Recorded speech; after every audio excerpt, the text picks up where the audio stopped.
Alright guys, this is a video tutorial on how to hook up the engine to get it to start while it's not in a car.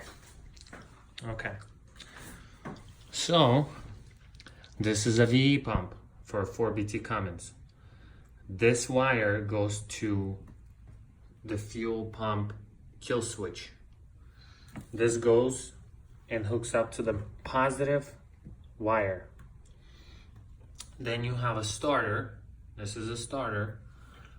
Then you have one constant power. This is a constant power that continuously goes to the battery, to the positive battery. Then you have a starter ignition switch. This is what you take from the positive and you tap it to make the starter go and engage the flywheel.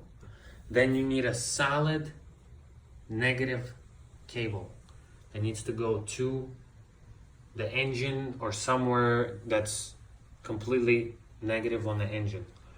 So, and that's all it takes to start this engine, and then it will run. But this is a 4BT Cummins with a 12 valve turbo and a cooler.